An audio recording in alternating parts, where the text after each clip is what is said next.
You're listening to the SClubBeat with Dale and Katey. Hey guys, and welcome to the SClubBeat. I'm your sunshiny host, Katey. And I'm your sick host, Dale. Oh, poor Dale. In July. I don't know when this is going to end, but we're recording in July and I'm sick, but it's fine. Yeah, but today we're going to act all sunshiny because we are talking about LA7. LA7, so this is the first of our 3 LA7 episodes. So we're going to do it the same way we did in Miami. 4 episodes, and then the 3 episodes? Or is it 4 episodes? I don't know. I can't do math. I'm sick. Who do we have with us today, Katey? We have an awesome guest, a returning guest, one of our favorites. We got Jess, who helped us. She did Miami 7 with us, and we loved her so much. We're like, you're doing LA too. And we're going to have her for Hollywood, and I'm just kidding. Hello, friend.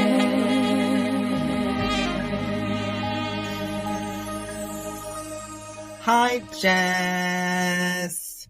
Hey guys, how's it going? It's going Welcome back. Now that you're here, we love it so much. Yay! So Super. we have Jess back, and fun fact, she is currently in Los Angeles, which is why she wanted to do the LA7 in addition to Miami. So she's been to LA, she's been to Miami. When are you going to Barcelona, Jess? I've been to Barcelona, but I didn't go to any of the S Club locations, I think. She's qualified to do the Viva S Club episode, Katey. She's just qualified. I've been to LA. That's all I've got. But I've never been to Barcelona, so I can't think of anybody better to do Barcelona than Jess. Just So we booted another person. I don't think we have anyone scheduled for Viva. Okay. So we're going to go over, I don't have as many fun facts, but I do want to mention that this is a real thing. The S Club 7's LA Diary, which Jess and Katey do not have, but Dale does. Because I am the ultimate S Club collector. Just throwing You know it Yeah, out. I'm actually really upset that I don't have that. I will show you my hand right now. so special to me. I love LA7 so much that I am offended by myself not having what you're holding. Well, I'll Here hold we it are. up again so everyone can see. Go to our YouTube. Yeah. What's this? It's- But this doesn't have as many cool facts as the Miami 7 booklet that we went through. But they did have 26 outfits each. So each S Clubber had 26 outfits throughout the duration of the series. There's 13 episodes. It began filming on January 17th of 2000, and it concluded filming on March 29th of 2000. So do y'all remember what y'all were doing in January of 2000? Happy No. that everything didn't crash from Y2K. Yeah, it was and like S Club set everything up to where, because let me look at the book, because I think they arrived in LA before this. It's actually crazy that they were filming during that time because LA is super, like, I think it's very cold during that time. Well, see, that was going to be one of my comments, was for being LA, because I've been to LA in the summertime and I hate heat, so I prefer, tank tops. So to see them walk around LA in like jackets and long sleeve, it's like, how is this LA? Like, It's that was winter. one of my comments I noticed watching the show, was there's a lot of long sleeves and like layering going on. They I arrived feel in like LA in the on summer, January. you have to layer. Go on, Dale. So they arrived in LA on January 7th. So there's about a 10-day gap between when they arrived and when they began filming. And this is 7 days after the world was supposed to end. Yeah. So, anyway, so the series finished filming on March 29th, but it began airing on April 6th.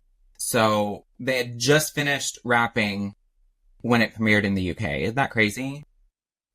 Well, that's how it was with Miami. Yeah. Like they filmed the dolphin one on Hannah's birthday the 1st, and then it aired on April the 8th. So, Well, yeah. Takeoff aired on April 8th. Hannah's the How Deep Is Your Love did not air. well, But- no, I know what I meant. The audience knew what I meant. You just weren't listening. And then it concluded airing on July 6th of 2000 in the UK, and it began airing June 3rd of 2000 in the US. So that is 3 days before my birthday. I would have been 11. And I'm just letting everyone know. And then it concluded airing in the United States on September 30th of 2000. So that's just a brief timeline. The like I said, the LA7 diary, which again is right here, everybody. For Jess, I just need you to look at this. Top secret as Club Diary. It's not as inclusive as the Miami 7 was because they gave like behind the scenes things and stuff like that. But something that is cool with these episodes is S Club do comment on the songs in them, and I've written them out in our episode synopsises. So we will get to see what S Club had to say about the song that they are singing. And I think Paul's is very funny for Love Train in episode 2. teaser. So this is going to be the first time that you two see what they had to say because y'all didn't even know it existed. No. So Are you gonna just keep like throwing us down for that, or what? yes, I am. So Jess, did you want to go ahead and take that first episode? Yeah. And The first episode really- was a great one. They're all so good. So Yeah, honestly, like this season, the LA7 season as a whole is like my favorite thing. It's just like clever and funny, and I like the way they filmed it. It's very colorful compared to Miami. Like bright colors. Even the house, the cafe, like it's all bright. they yeah, got and I think budget. their acting's better as well. I think they're funnier. Their acting's better. The script is like more like tongue in cheek. I just love it all. I think it's There's great. less- Wearing more clothes than just swimsuits. There's less inconsistencies. Yeah. So it's, Yeah, it's more realistic. Like you realize like they need money. They need to get jobs. So like you see each member kind of stressing out about money or like having jobs. It just becomes a little bit more realistic and not like Chores, fantasy. like cleaning up and stuff like Paying that too. rent. Like, Stuff like that. So I really love this season. So yeah, I'll kick it off. The first episode was called Into the Unknown. And the episode starts off with a dream sequence with each member accepting an Oscar. And it's kind of like one of those S Club things that happen that they all like wake up and they realize like they all had like the same dream, which is like some fun, like quick banter between them. And then they are driving through the desert and Hannah mentions that she desperately needs to go to the bathroom. And in the middle of the desert, they find a bathroom. Or it looks more like a stall, like a shack, if you will.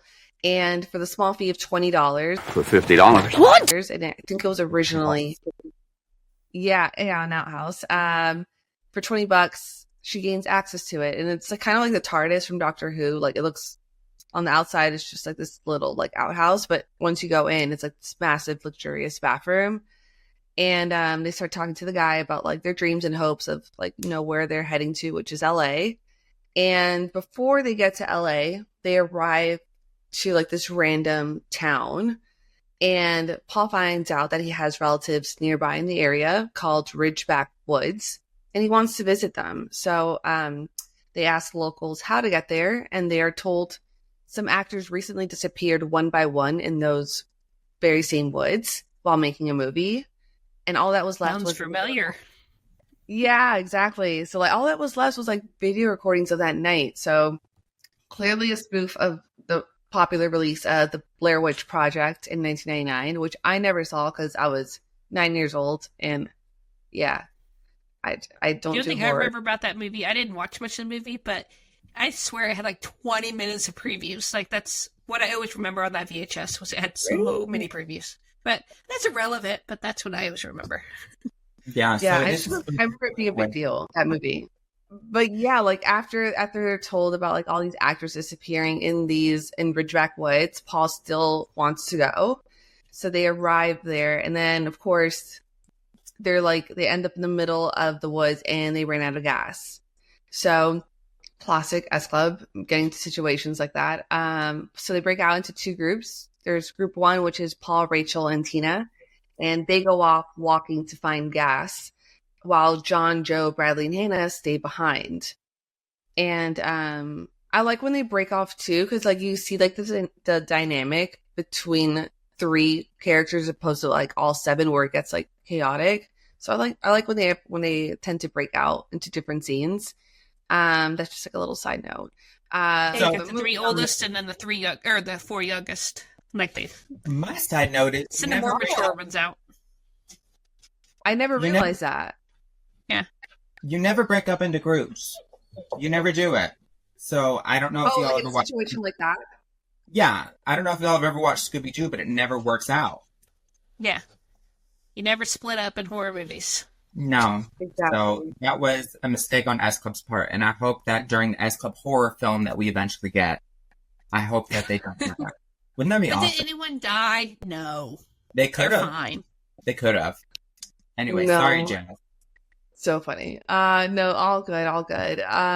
But it turns out, like you mentioned, like it's not a good idea. Rachel, Tina, and Paul end up getting lost in the woods, while Bradley, John, Hannah, and Joe start talking about who the potential monster in the woods would eat first.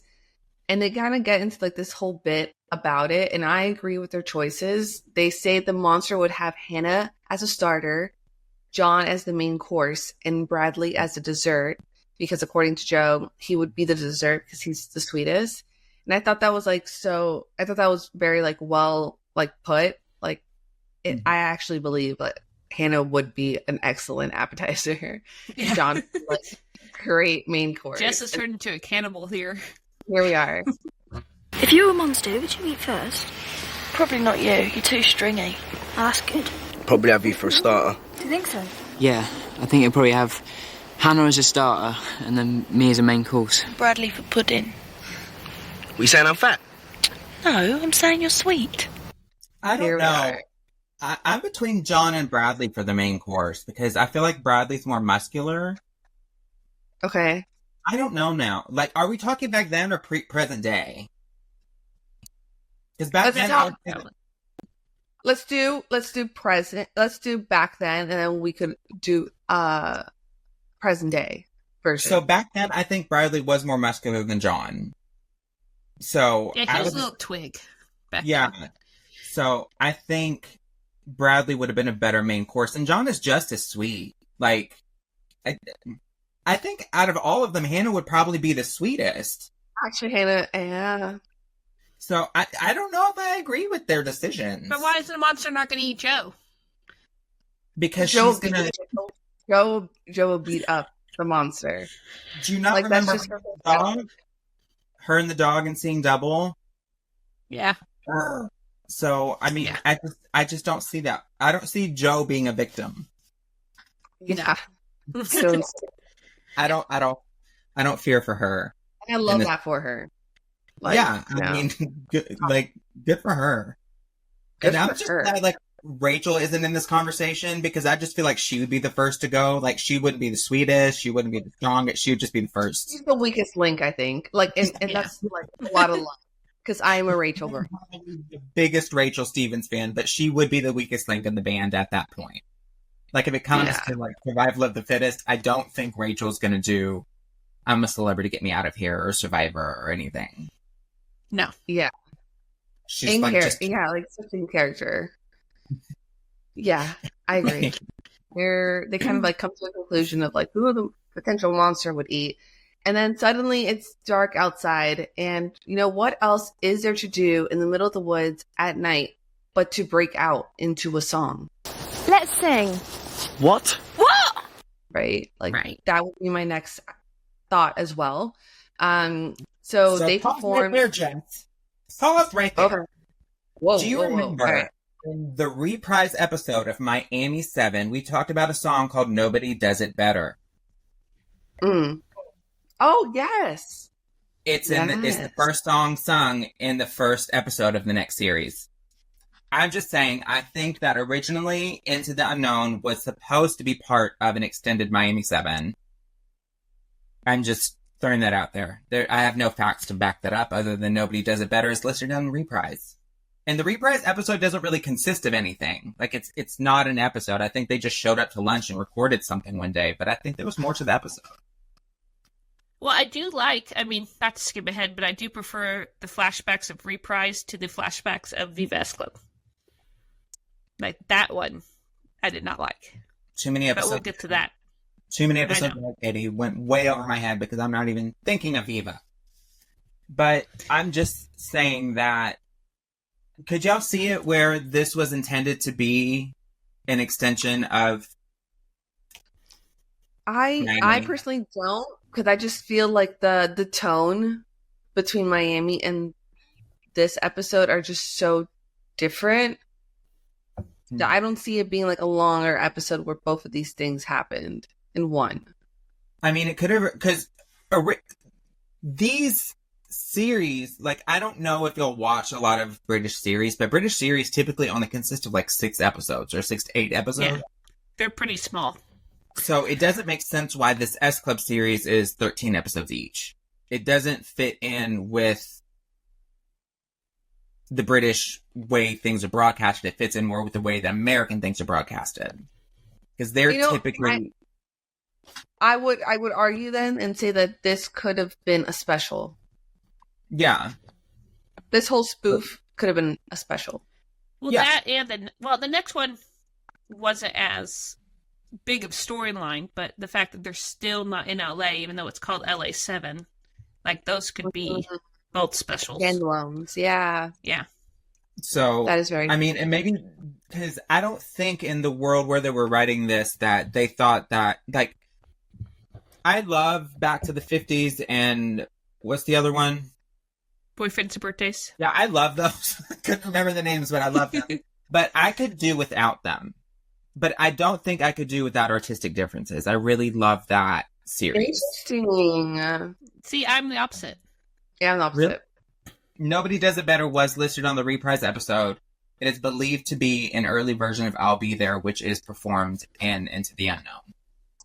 So Tina mentioned for like this song, she was quoted by saying, "My first turn singing lead. This was my first turn singing lead vocal, and this is going to be the B-side of our single Reach. It's basically a really up and laid back summery pop tune. It always makes me laugh when I hear it because my voice sounds really breathy, especially in the talky bits.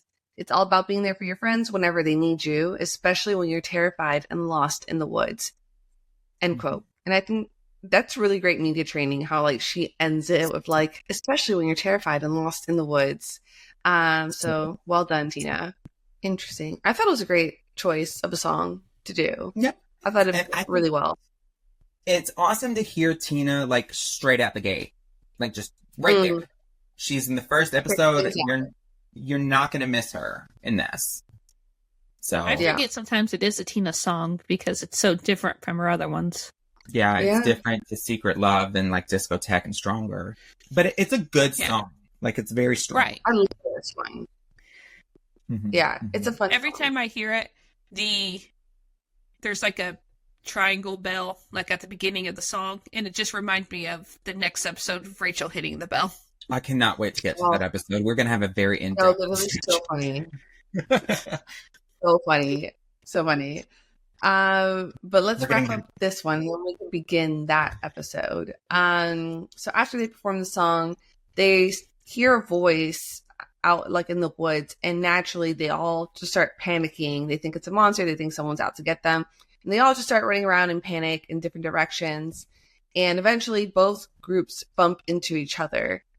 And it turns out that voice was one of the locals they spoke with earlier in the episode, who was telling them about these woods. He was just kind of checking in on them, which sure he was. Like, okay. And then somehow Brad finds a tank of gas between the 15 seconds of them running around, like after the song, like suddenly he jumped in the trunk, the boot.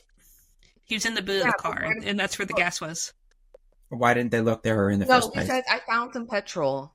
But it's like, where did you find the petrol? Like, you don't drive around with extra gas in your car because it could explode. So clearly he had to walk somewhere and get the petrol. But in what time? See, I always took it as he found it in the trunk when he was hiding in there. That's how I always took it. I never thought about it, if I'm honest, but I also assumed it was already in the trunk. And people do travel with gas, Jess. Like, I don't... But that's dangerous. What if if you get hit, your car could explode. Like, you shouldn't, like, drive around with extra gas, like, for, like, kicks and giggles. It's if you, like, need it for, like, a boat or, like, a motor or whatever. Well, wouldn't it only explode if it was compressed, though? Because it'd be the same as the gas in your gas tank. Okay, so I just Like, it's still loose. It doesn't make sense. Because, like, this doesn't make sense, guys, because when they initially found out they ran out of gas, they were all like, we're going to go meet, like, Paul, Tina, Rachel, we're going to go out walking to find gas. And then, like, no one looked in the trunk. No one thought, like, oh, yeah, actually, guys, don't worry. Here's a new thought I just realized. Okay, if Bradley's hiding in the trunk, where's their luggage? See what I mean? Okay, so maybe there are. I just, like... Like, as a kid, this went over my head. I was like, oh, like, Right. gas. As an adult watching this, I was like, hold. Like, Yeah. So how I do you find Googled gas? it. I Googled it and I asked, can you drive around with gas in your car? And it says gas can leak from the container and the fumes can mix with the air. A spark could cause, and the taillights could cause a fire, and the gas in the tank will burn, catching fire to the rest of the car. Don't do it. Exactly. Okay. Do it if you need to, like, load up, like, gas for, like, your motor vehicle or, like, your motorcycle or, like, your boat or whatever. But, like, you should be very careful and not just have it hanging around in your trunk. Like, permanently. Yeah, especially Okay. permanently. But yeah, somehow Brad finds gas, and we'll let that slide for like timing purposes of this episode.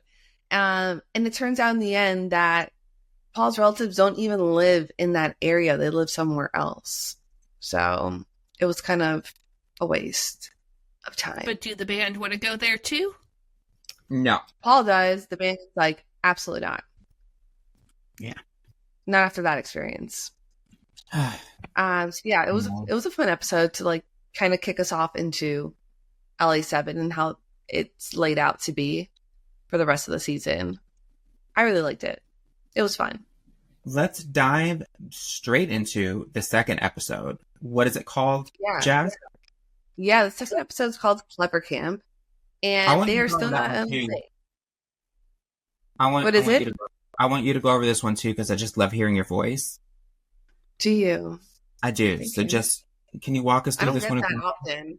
Everyone's like, shut up. We love Jess on this podcast, Katie. Yes. So nice. It's your nicest host. Love that. But yeah, We tried. this episode was great. We're nice It was to great. you, not to each other. No. Love that. Love that for both of you. This episode's called The Clever Camp, and this is actually on my list of places to go because it starts off in this, like, rock cafe. And I know Dale has posted the address on the website, and I have yet to go, so I definitely have to make it a point to venture out there. Do you want to know what the address is? Do you want to know do we want to plug the address so this location can get some visitors? Yeah, let's do it. It is I love how 30. you just gave Dale the credit for the address Well, I don't know when he took it from me. Oh, it was fine. you. Sorry. So Sorry. it's I didn't 3 realize. Dale took it from S Club Media. So it's located at 30354 Mulholland Highway in Cornell, California, 91301. Yeah, I gotta make it a point to go there. It's called The Rock Store. I'm very excited about this. Sorry, Jess. No, go for it. It starts off there. The episode kicks off there, and they're, like, in this cafe, and they order 1 small orange juice and 7 straws. We'll have 1 small orange juice and 7 straws. Because, as usual, S Club don't have more than $10 to their name, and they're, like, wondering how are they gonna, like, survive? How are they gonna make it to LA with no money or, like, even feed themselves at this point? And the waitress hands them a newspaper, and there's an ad for a camp looking for camp counselors to help out. So they think, like, okay, like, let's do it. But when they arrive, they quickly realize this camp is not your average camp. It's quite fancy, and there are lectures, and there's a library on site, which is definitely something that you don't see in an average camp. So something is definitely off, right? And how do they get this job? Well, Paul may have told the camp director that they are 7 of Prince William's friends that he went to university with, Oxford University with. So he definitely said some things to kind of get them the gig, but they are untrue. Can we discuss that one small orange juice though? Because I don't know if y'all have ever been to like a Waffle House, but when you order an orange juice, it really does come in a cup that small, and it's not even a small, it's just an orange. You order an orange juice and they bring you the smallest little cup and they're like, no refills. No refills. And I'm like, this is a really small cup. Like, yeah. No refills. Welcome to the UK. UK don't have refills anyway, so well, I mean, I'm from the United States of America, and Waffle House, they don't even, like, they've updated our Waffle Houses to where they don't even have fountain orange juice anymore. It's in a bottle now. They're like, this is how much you are not getting a refill, because I guess they kept giving away refills anyway. So they're like, there's no fountain anymore, so now it's just a bottle. Who was it in Chicago? I believe it was the night after the concert that did not get the joke about the 7 straws. Was it Dale? Oh. No, Dale. Okay, so for context for everyone, after the SClub gig in Chicago, we went out to eat, and there's like maybe 10 of us in this table, and the waitress comes out, and we all like order what we want, or the waitress asks like, "What do you guys want to drink?" And everyone orders like water, drinks, or whatever. And at the very end, Dale's like, "And 7 straws," and we are all like, "What? Like what? Like?" And then he was like, "Do you guys not remember?" Like with sass. And he's like, episode 2, LA7, 1 straws. And we're like, oh, right. But it took some time. To be fair, there's like 10 people and nobody can hear anybody talk. No. You know what? To be fair, it was quiet. Like, we were the only ones in there, actually. And I think everyone was just still like in shock about the concert. Everyone was like still on a high that it just went over our heads. It sounded familiar, but it just went over. And then he just got like sassy with us. I mean, but I just want to let everyone know that everyone at the table was a fake fan for not getting this reference. They quickly arrive at the camp, and then as part of the deal of them being counselors at this camp, SClub have to perform a classical concert that night, which I think leads us to one of the funniest scenes the band has ever done, which is like when Bradley is a conductor and they're all playing different musical like instruments, and it's just like so chaotic, but like the comedy timing on Brad's part and Hannah's part and Paul's part, and like everyone's just so funny, and it's like they're not even saying anything at this point. Like no one says a word in these like next 3 minutes. It's all in their facial expressions, but it's just like brilliant. Like I think it was just the funniest. I think Bradley deserves so much credit as well, because he like really like nailed it. Oh, there. It's one of those scenes you have to watch 20 million times just to watch a different person every time. Well, yeah, like watching it once because there's so much going on. I am going to stop everybody right now, and we are going to discuss the greatest musician in SClub. Rachel with the triangle? Rachel with the triangle. Whenever someone says that Rachel Stevens is not a real musician, I bring out the picture of her and the triangle, because she plays a real instrument, y'all, and y'all cannot argue with me about that. Her timing was impeccable. Like, not everyone could do that. Like, not everyone could do that, you know? I do, like you said, Bradley's facial expressions, he's very into it. And Rachel was so proud after that triangle ding. And I don't remember who was playing what instrument, but in my head, and what was it called? Does anyone remember? The instrument itself? No, the symphony that they did, the Panic Symphony. Yeah, Panic Symphony. Panic Symphony Orchestra. At like 800 beats per minute or something like that, or 80 beats per minute or something like that. Some ridiculous. But this was the highlight of the early, and it kind of shows how their humor has progressed from Miami, because like what? Like why are they? They're all real. Hannah's got the drums, and then Joe has the violin. Tina has the bass or cello. One of the two. Probably cello, because she's sitting. John has the tuba, and then Paul's on the piano, which he proceeds to play with his butt towards the end. All like the only thing I hear in my head is John's terrible tuba playing. See, all I can hear is like Joe and Tina say, right. I mean, now I hear that too. Like, we need to have Zach put the whole thing in here, like right here, so the S Club fans can hear it.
Wow. Yeah. Yeah. I need to put that as like a ringtone whenever I have my phone. Or Not an on silent, but It needs to be an alarm to wake up every morning. That's what we need. Yeah. Oh God. It's literally so good. It's so good. I just love scenes like, and this is not for Eslam, this goes as a whole. I love scenes where not a single word is said, but it's all in the facial and like body language that makes the scene so funny. And this is like definitely one of my like favorites. Yeah. Probably my can we favorite jump scene. backwards real quick? Yeah. When they enter the camp, the Cogito Ergo Sum. Now, what did they say it means? I have no idea. Is that the one with the French hors d'oeuvres? I can't think of it. What? No. No. The fish. The raw fish. Escargot. No, that's snails. Whatever. No, I heard- Cogito Ergo Sum. They say it's he who pops first, pops loudest. That's what Tina tells Bradley, which that's not what it translates to. What does it I translate? did Google it. It translates to I think, therefore I am. I like that. Just a little fun bit. I like I didn't that. have to Google it because I'm like, I wonder what that actually means because I know it does not mean what Tina says. Yeah. Mm. Yeah, after the symphony, we see different members interacting with the kids throughout, the next various scenes. And they bring out more of like the playful side of these kids versus the strict professional lessons that these kids are having to go to. And they just kind of like loosen up. Like everyone just loosens up. But this is not what the camp director was expecting of S Club. So fast forward, the band continued to just like have fun with these kids, and they end up performing Love Train. And there's footage of them during this song having fun with the kids in the pool and cooking lessons, painting lessons. And overall, it was a fun performance to watch. And it matches the Panic Symphony because there's just chaos everywhere. Like that's another performance, like a scene that you have to watch 20 million times because you've got, Paul singing and you've got, members circling with other kids. You've got, there's a lot, like everywhere. everywhere. Yeah. There's a lot going on. Paul actually comments on this performance on the song selection. And he says, quote, "This is 60s soul time with three big B's, big, bold, and brassy. It's a great upbeat sing-along, not your head run. We perform it while splashing around the pool. I keep squirting a huge pool pistol in Joe's ear, which can be difficult when you're singing lead. It has some really high notes, which are a bit of a stretch for me, but I'll give it my best when we perform live." I feel like that's something Paul would say. I don't know. I don't hear him saying big, bold, and brassy. I actually very well hear him say that. I feel like watching the Don't Stop Moving documentary, when it's like his episode, the way he like, you could tell that like he has a huge interest in instruments and not like from like a technical perspective. So I totally see him saying like him like referencing like the song being big, bold, and brassy. That's just because he talked about in Don't Stop Moving that like he always liked to stand next to the band, like close to them and stuff, and hang out with them. Yeah, but you know, I do agree with him. Like this song is very upbeat. It is very bold. It is very big and chaotic, and it's very high in pitch. It's a fun.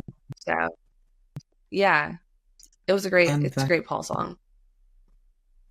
Yeah. And again, this is another like performance of an S Clubber that's not Joe, just into the second episode. So I think they're really trying to show that the band is more than just Joe, unlike what they did in LA or Miami. Right. That is so true. I never thought about it from that perspective. They want to highlight the other ones. And then, yeah, actually, you know, not to jump ahead, but the next episode, it does focus on a character that is not Joe or Rachel, who have a lot of like screen time in Miami 7 or in the past specials. But to wrap up this episode of Clever Camp, at the end, the performance of like Love Train, the director finds out that, you know, S Club are just not up to his expectations and they're not friends of Prince William.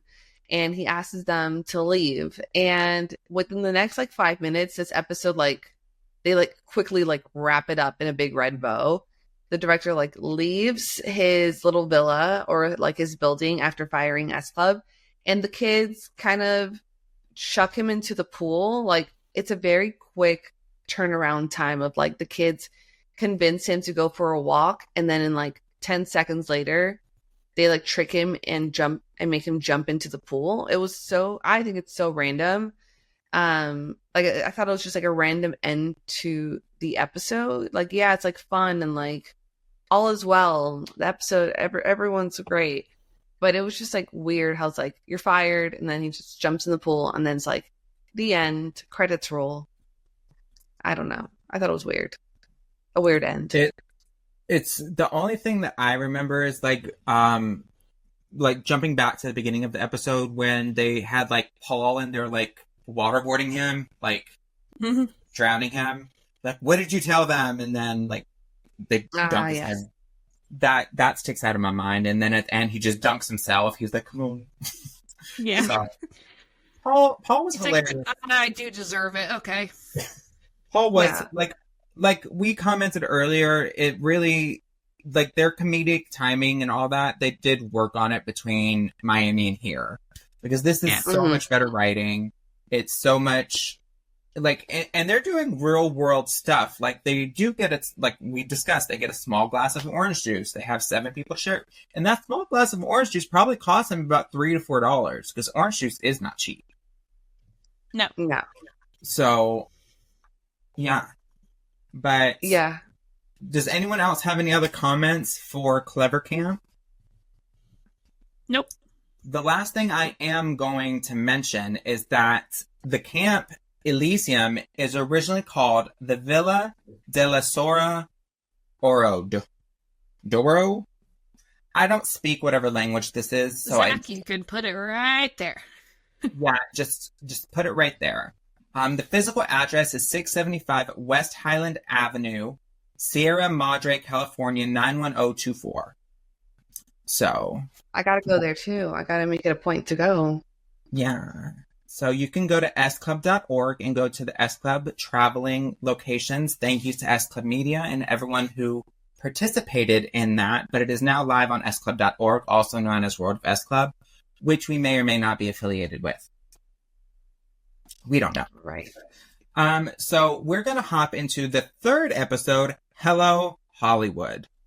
So the band... Dale gets to take it away. And I'm taking it away. Are you ready? Are you ready to hear my voice? Are you ready? Mm-hmm. So the band finally make it to LA and realize that they aren't famous. They weren't famous in LA. They weren't famous in back to the 50s. They weren't famous in the woods or at Clever Camp. No one knows who the S Club are. And they have to figure out where they're going to spend the night. And I don't know if y'all have ever been in a situation, but they end up at a dodgy hotel. And they have a strict per person room policy. So the girls take the room and the boys take the car. And the boys end up sneaking into the room, and the next morning they are kicked out by the hotel receptionist. And something that I want to interject here is, how does the hotel receptionist know that there's 7 people sleeping in the room? Like, how did he know that they were in the room to begin with? Yeah. I would argue and say, I'm playing devil's advocate here. They are just so, when it's the 7 of them, they're just so loud and chaotic. They were sleeping though. That, like, yeah, but when you wake up in the morning, like, or throughout, like, you know, Bradley's story, and then they all start, like, doing banter, and they all start telling him shut up, and then, yeah, the people next door complaining of, like, noise. Yeah, that's some people getting ready in the morning, too. Like, yeah. I'm just thinking ahead, like, if there's, like, a noise complaint, and then, like, I have called on noise complaint people. Yes. Usually, yes, I need my rest at times. I've called the cops on myself. Like, we had a house party, and I literally called the cops on myself to get them to, because they would. Yeah, I just like cops. Sometimes I do that. Sometimes I do that. But that's the only thing I could think of. Like, there was like a noise complaint, and then they send someone to that room to, like, tell them, like, hey, keep it down. And then they see, like, all these extra people in there, and then that just, like, ensues, like, chaos of, like, not this many people are allowed here, whatnot. My question, though, is how did the boys know which bathroom window to go through? That is a good point. Mm-hmm. We'll let that slide. And also, why is there a window in the shower? Like, I've never... It happened. I've never been in a place with a window in the shower. So, after being kicked out of the hotel, they realize that they need cash. This is a never-ending thing for S Club. But I think this is one of the... No, it's not. So, they end up selling the red car, Katey and Jess. And... Do not get started on this. We have to talk about it because of the LA7 diary that I hold right here in my hand. We do know that they traded in for a Galaxy. So it is called a Galaxy car. Let's see who made it. Like, it makes, while you look into that, like, it makes sense that they sell this beautiful red Chevy. Like, they're in desperate need of cash. They need fast, hard cash quickly. It makes sense. However, like, I think that era of just, like, seeing the red Chevy and seeing S Club do, like, photo shoots with it, or just, like, being seen in this car is just so iconic to the S Club brand. Yeah. That, to me, it was, like, so disappointing that we get rid of that car so early on into the career and to see, like, the eventual 4 seasons of S Club. Doesn't it eventually reemerge in Seeing Double? Do what? Doesn't it reemerge when they come to Seeing Double? It actually comes back mid-Hollywood because they make a comment about Dean restoring their car. No way. I believe so. Like I said, I'm rewatching for the first time in a long time, so I don't remember that. Mm-hmm. But it does come back, because I know it's in Seeing Double when they leave the airport and they're going up to that random trailer. They're in the red Chevy, like when they're driving around LA. Yeah, I just feel like it's the red Chevy synonymous with the S Club journey of them becoming famous or, like, becoming a band, that it should have never been a question of them ever having to give it up. But I mean, however, I do like that it's realistic. Like they need money. Yeah, It's a nice it's car. the storyline. And like, if I remember correctly, I think the price on the window of the blue Chevy that they end up getting, it's like It was like marked $200. down. Yeah. Like, and they just kept marking it down. Like, I would die for a car with $200 that actually drove off of a lot. And something that we're not talking about is who's paying for the insurance? Like, insurance is a mandatory thing. It was even back then. So, where is this car even insured? Like, where is it registered? It's liability only for one. No way is that full coverage. Like, and then where is it registered? Is it registered in Florida? Did they go to why isn't there a DMV episode of them changing the registration to Los Angeles? Like, that would have been a fun episode. S Club at the DMV. Oh God, yeah. That episode would have been very long. Well, they just got to LA. Like, they didn't have a chance to go to the DMV to change registration because... I mean, you still have to do it within 30 days. I mean, as adults, right? We recognize that, like, where is this car being registered? Where's the DMV? But at 9 years old, none of us even knew what the DMV was. The real world implications were not in our little 9-10-year-old brains. So it was so simple back then. We loved it. We weren't thinking about these things, but yeah, I suppose like it would have been funny, like from an adult perspective, them kind of figuring it out, going to DMV, waiting. Who pays Rachel's cell phone bill that she keeps talking to her boyfriend internationally? And didn't her make up like 3 times? How does she keep getting new international boyfriends? And all the clothes and like makeup, like yeah, the map is not mapping for sure. And we already realized that they don't have any luggage. Like from Into the No, they don't have any luggage. And I think like in this one, they have suitcases that they take from one car to the other. Well, they do it when they get kicked out of the hotel. They're shoving it back in the so thing. Where were those when they were in the woods? We don't know. So moving on from the traumatic red Chevy era of our childhood, just as Bradley mentions to Joe and Paul that he thinks that the band should just give up, he's hit. He's just hit. We don't know if he's hit by a bird or a plane or a girl from Essex. But it is just Joni rollerblading down the boardwalk on Venice Beach. He's plastered. So, panicking over the idea of being sued, Joni invited the 3 of them over to her apartment for Bradley to recover, and he milks this. He milks this for everything. That was such a good scene. His banter between Joe is one of my favorite things to watch because they're just like so mean to each other, but there's like a lot of love, and that's kind of my sense of like. That's my love language as a person. Like, it's like the banter and like making fun of someone. Yeah. And it's just like that interaction with them. And I remember rewatching this scene a couple years ago. And it, as a kid, what he says, and I'm about to say what he says, went over my head. Like, I had no idea what he was going on about or what he was talking about. But he's like recovering and he's like milking it, as Dale says. And he looks at Joe and he's like, is that Joe? Or is that like a man in drag or something like that? And as an adult, I was like, jaw drop. I was like, that is so mean and rude. And obviously, Joe was like, and hits it. Punched him. Who's that blonde girl? Is that Joe or a man in drag? Brady, stop being such a nutter. Oh! Oh, her, you idiot. I was like, what is he saying? But that's just like, to me, like classic Joe and Brad, like, banter and like humor and like that whole scene of him like just being like, oh, I can't see or like I can't do anything, and it's so funny. He sits up, he's like, oh, I'm too weak. He's so funny. Yeah, he's like, for someone who does not have acting experience prior to S Club, he was actually like really good at it. Yeah, he was. So Joni offers them the extra apartment upstairs while he recovers, so S Club have a place to live taken care of. So, in the meantime, Rachel and Hannah meet an actor of sorts who introduces him to their agent. After some heavy convincing by the gorgeous Rachel Stevens and the gorgeous Hannah Spirit, they agree to take S Club on as a client. They perform for the first time at the cafe, which we see many times throughout the season. And they perform what I believe to be our favorite S Club song.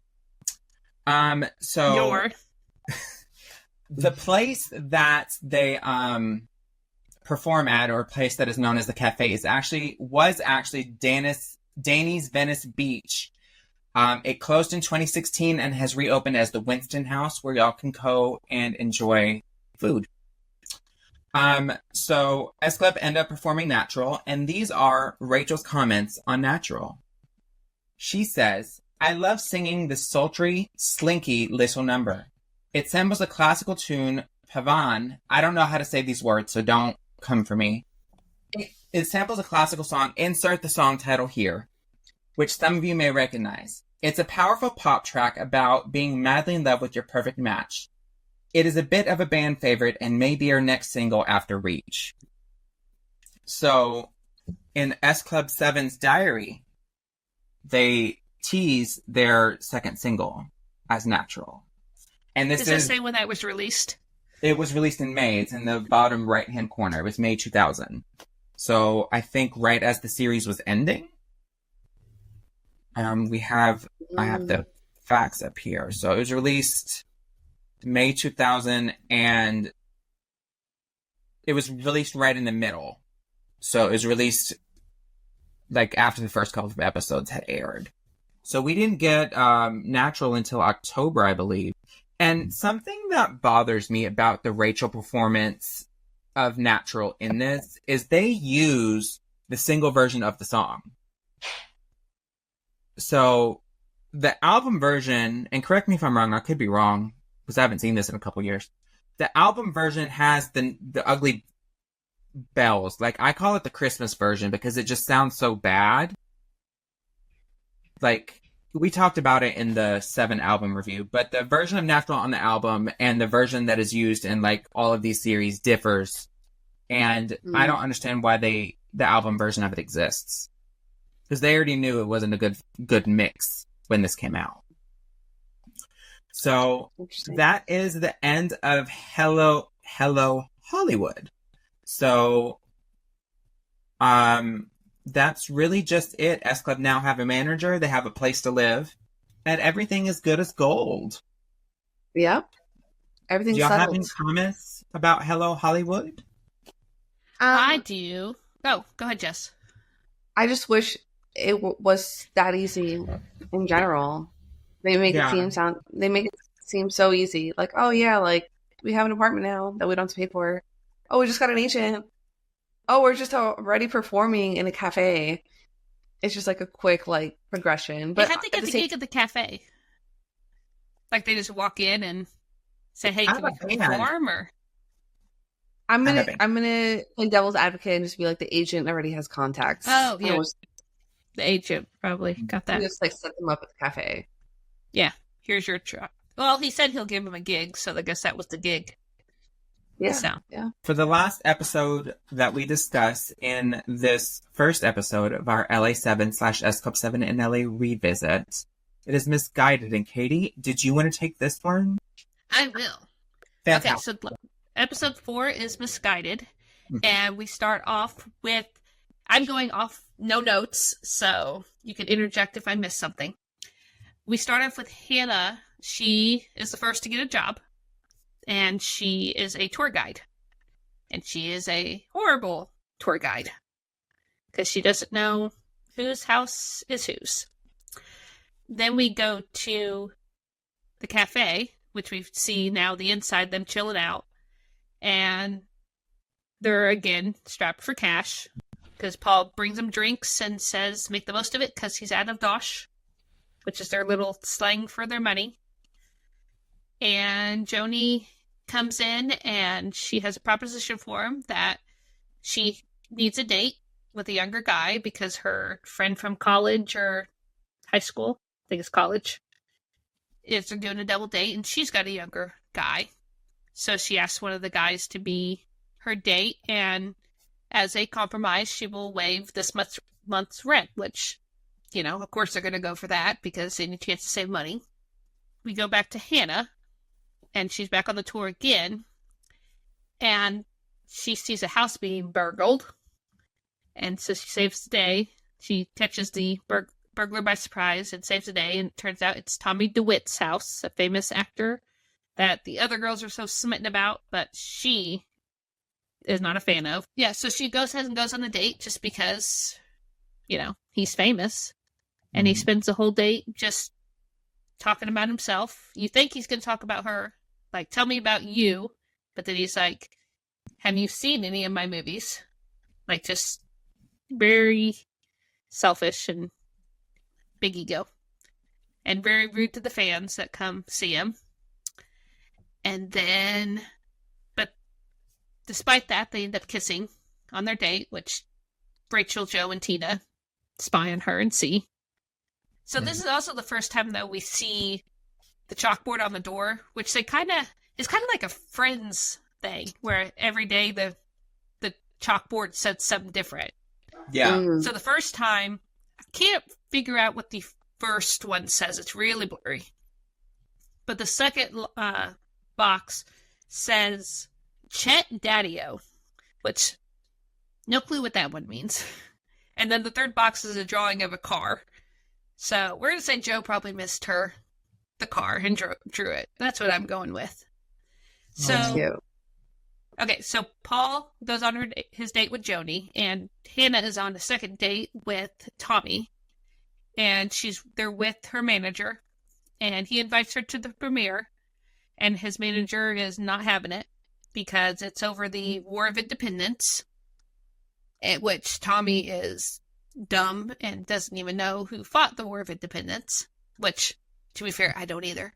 Just because of the show, I know. It's probably the United States and the UK. It is. Yeah. So he said turning up with a Brit as your date will not go.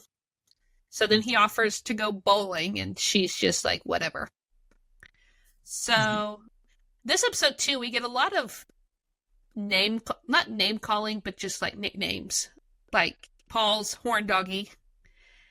And then they're referring to Tommy as like a drool burger.